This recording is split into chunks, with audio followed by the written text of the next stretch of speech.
Shalom, saudara-saudari yang terkasih. 3 bacaan yang luar biasa. Yang pertama tentunya dari kitab Kejadian, peristiwa air bah zaman Nuh. Air bah itu memisahkan Nuh dan keluarganya yang baik dan orang-orang yang pada waktu itu hidup dalam dosa dan harus mengalami kebinasaan. Jadi air bah itu air membinasakan orang-orang berdosa. Dan dalam bacaan surat Rasul Petrus yang pertama dikatakan, kalau air bah zaman Nuh melambangkan kebinasaan, tetapi air zaman Yesus, air baptis melambangkan keselamatan. Dan tawaran keselamatan diberikan kepada setiap manusia. Nah, tapi persoalannya, apakah manusia mau seperti yang dikatakan dalam Injil Markus? Bertobatlah dan percayalah kepada Injil. Saudara-saudari yang terkasih, bagaimana kita bisa bertobat dengan sungguh-sungguh? Ada suatu persoalan. Bagaimana kita bisa bertobat sungguh-sungguh? Bagaimana kita mengalami pertobatan sejati? Itu bagaimana? Masalahnya, saudara-saudara, ada istilah dalam kehidupan ini luka batin. Nah, disinilah masalahnya. Luka batin yang mendalam membuat orang tidak bisa sungguh-sungguh bertobat. Ada luka. Kita bisa melukai atau kita dilukai. Gambarannya ada seperti ini. Saudara-saudara, saya membawa palu dan ini gambarannya papan, saudara-saudara. Nah, ceritanya begini. Ilustrasinya begini. Ada seorang anak, ya namanya, ya anak kecil. Bukan anak kecil, ya tanggung itulah. Oke lah, supaya saya nggak menyinggung siapa-siapa, namanya lengkapnya Yohanes Lulus Galonian. Nah, namanya siapa? Yohanes Lulus Galonian. Bukan Lulus Widodo, kalau saya Lulus Widodo. Nah, Lulus Galonian bertanya kepada bapaknya, Pak, ini si Lulus Galonian, kalau saya bersalah kepada orang, apa yang harus saya lakukan? Minta maaf. Oke. Setiap kamu bersalah kepada orang, si papanya bilang begitu, kamu menancapkan paku, setiap bersalah, menancapkan paku. Nah, gambarannya paku saya tancapkan. Ya, jadi tangkapkan. Ya, seperti ini. Besoknya lagi, datang lagi si Lulus Galonian. Karena dia menyakiti orang lagi, bagaimana? Ya, tancapkan paku lagi. Setiap kamu menancapkan bersalah kepada orang, tancapkan paku. Nah, tancapkan paku. Nah, demikian. Paku. Berikutnya lagi terus. Begitu sampai berkali-kali menancapkan paku itu di papan. Setiap si Lulus Galonian bersalah kepada orang. Nah, kemudian bapaknya kan mengajari kepada si Lulus tadi, kalau kamu bersalah kepada orang, kamu tancapkan paku. Nah, apa yang terjadi saudara-saudara yang terkasih? Beberapa hari kemudian, si bapaknya memanggil si Lulus Galonian tadi. Dia bilang, Lulus anakku, kamu sudah bersalah kepada orang dan kamu sudah minta maaf. Betul Pak, berkali-kali saya bersalah dan saya minta maaf. Dan setiap saya bersalah, saya menancapkan paku. Sekarang silahkan Lulus, kau cabut paku-paku itu. Akhirnya dicabut satu demi satu. Paku itu dicabut di papan itu. Ini kardus, tapi pura-puranya papan lah. Puranya. Nah, saudara-saudara, apa terjadi kalau Anda lihat dari dekat? Sayang ini kameranya nggak bisa di zoom, tapi nggak apa-apa, nggak usah di zoom. Nah, di papan itu terdapat lubang-lubang, saudara-saudara. Apa artinya? Si bapak itu bilang kepada Lulus Galonian, Lulus anakku, setiap engkau melakukan salah kepada orang, meskipun engkau sudah minta maaf, itu sebenarnya bekasnya itu ada. Nah, itulah luka batin, saudara-saudari. Selalu bisa teringat orang itu. Ini yang terjadi. Makanya gambaran palu dan paku ini mengingatkan kita semua, kalau kita bersalah kepada orang, meskipun kita sudah minta maaf, lukanya tetap ada. Dan bukan hanya melukai orang yang kita lukai, sebenarnya melukai diri kita. Nah, itulah proses luka batin itu. Nah, saudara-saudari yang terkasih, proses pertobatan akan menjadi sulit pada saat orang sungguh-sungguh memiliki yang namanya luka batin itu. Saya pun, si Lulus ini, Romo Lulus ini, pernah punya luka batin juga dari sekian banyak luka batin. Satu hal yang saya harus jujur kepada Anda, semua ya di sini, mungkin di sini ada teman-teman saya yang dulu di seminari, mungkin tahu sendiri. Saya luka batin soal menyanyi, saudara-saudari. Jadi jangan heran, setelah saya bebas dari luka batin saya, khotbah pun saya selalu nyanyi. Karena saya tidak peduli suara saya fales atau merdu, saya menyanyi untuk Tuhan. Et maiorem de gloriam, kemuliaan yang tertinggi untuk Tuhan. Anda tahu luka batin saya apa? Setiap saya menyanyi, teman saya mengatakan, suara bebek kok nyanyi. Setiap saya menyanyi, mereka bilang, siapa yang mainan kaleng itu? Dan bukan hanya itu, mohon maaf saya nggak mau sebut namanya, Romo pun juga demikian. Pada saat tes masuk di seminari itu dulu, saya seminari Mertoyudan, tes masuk ke, apa itu namanya, untuk menjadi seleksi kur itu, dites. Baru saya buka suara, minggir, nggak cocok. Kamu cadangan bass saja nggak masuk. Bayangkan, bass itu suaranya besar, cadangannya aja nggak masuk, saudara-saudara. Dan itu luka batin saya. Bertahun-tahun saya memendam luka batin. Bayangkan saudara-saudara, saya cerita ini dari sepele soal menyanyi. Sebagai saya mengalami luka batin dan bagaimana prosesnya menjadi sembuh. Anda bayangkan, 5 tahun saya menjadi Romo, privasi itu tidak berani. Anda tahu privasi itu apa?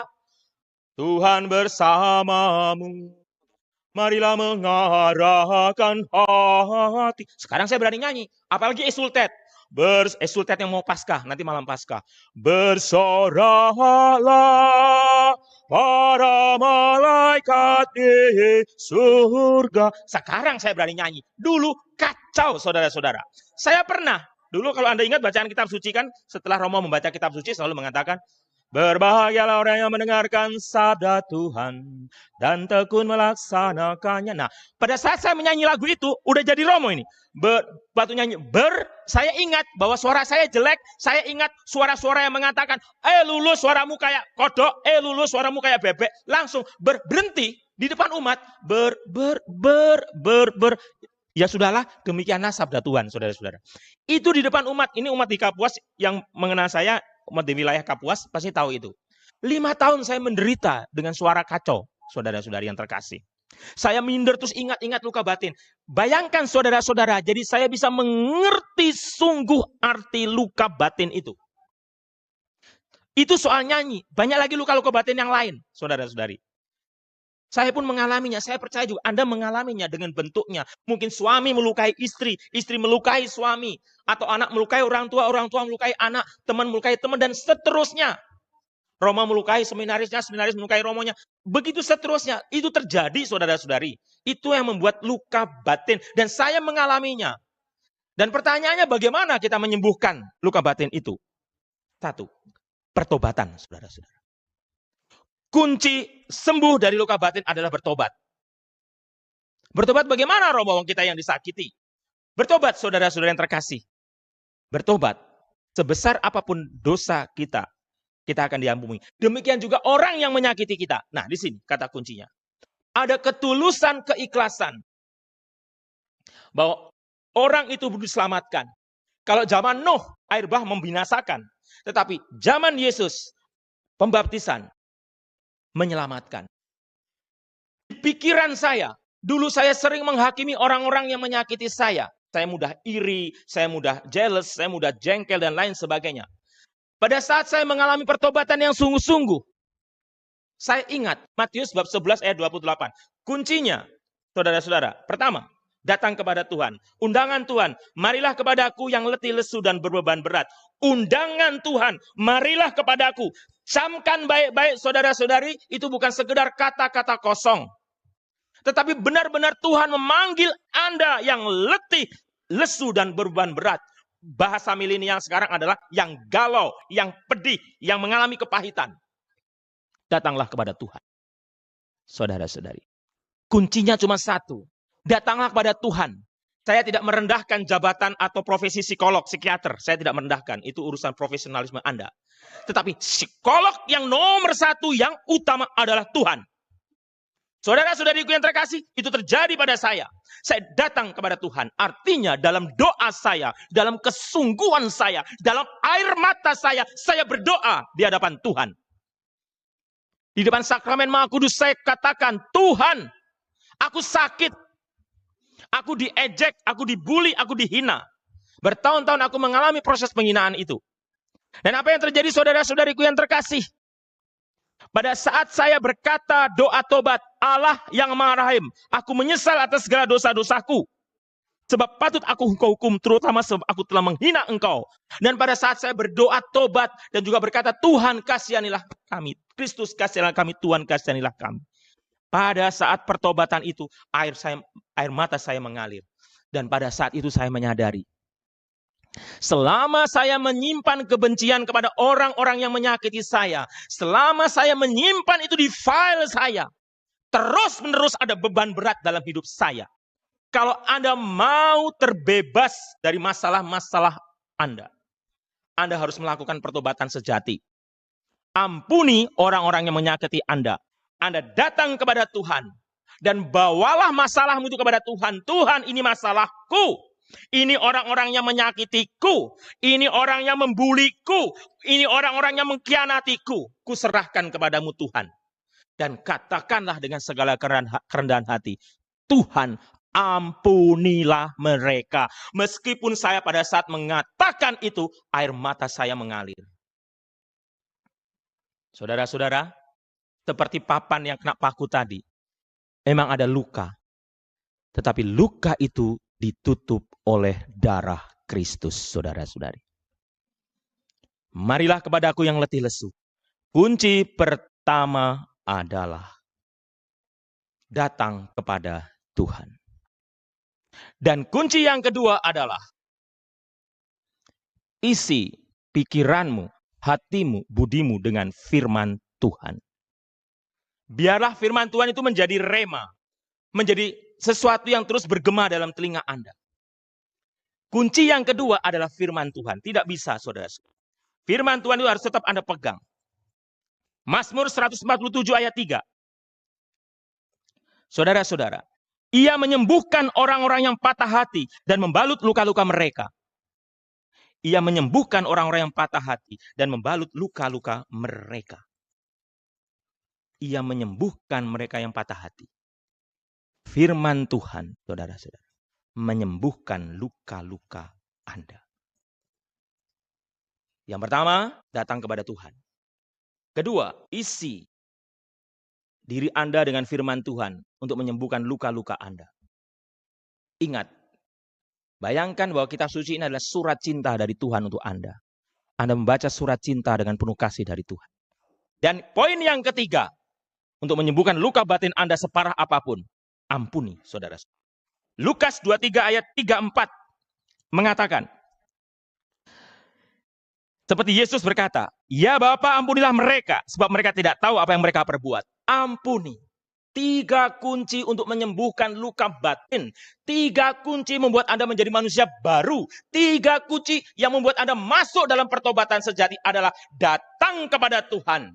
Isi diri Anda dengan firman Tuhan. Baca kitab suci. Dan yang ketiga, saudara-saudara, ampuni mereka. Pertobatan sejati mengantar Anda pada kesungguhan di dalam ekaristi. Dan pada saat Anda mengikuti ekaristi, Anda mengalami pertobatan sejati. Tuhan memberkati Anda. Saudara-saudari, saya tahu kepedihan disakiti. Saya merasakannya. Saya tahu kepedihan dikhianati. Saya merasakannya. Saya tahu kepedihan, kegalauan, kegetiran, kepahitan hidup. Saya mengerti betul, saudara-saudari. Beban yang berat, beban seperti kuk yang berat. Anda tahu kuk itu kalau orang membajak sawah itu, kuk. Tapi kita memanggul kuk itu, kita belajar dari Tuhan sendiri yang berkata, marilah kepadaku yang letih lesu dan beban berat, aku akan memberikan kelegaan kepadamu. Pikulah kuk yang kupasang dan belajarlah daripadaku, kan aku lemah lembut dan rendah hati. Kata kuncinya untuk mengalami pertobatan sejati adalah, saudaraku, lemah lembut dan rendah hati. Itu tidak bisa dipungkiri. Kalau sekarang Anda suami berkeras dengan istri, istri berkeras dengan suami, lemah lembutlah dan rendah hatilah. Pada saat ini Anda mungkin sakit hati dengan pasangan Anda, sakit hati dengan keluarga Anda, orang tua Anda, anak Anda, pimpinan Anda atau bawahan Anda, atau sakit hati dengan tetangga, ada teman Anda, sakit hati dengan pastor Anda, terserah, atau dengan siapa saja. Lemah lembutlah, rendah hatilah. Datanglah kepada Tuhan, saudaraku. Ini penyembuhan luka batin yang luar biasa. Ada air mata, saya tahu. Ada umat yang mengatakan, Romo, saya sudah melakukannya. Saya sudah berdoa. Sudah berdoa. Berdoalah dengan sungguh-sungguh.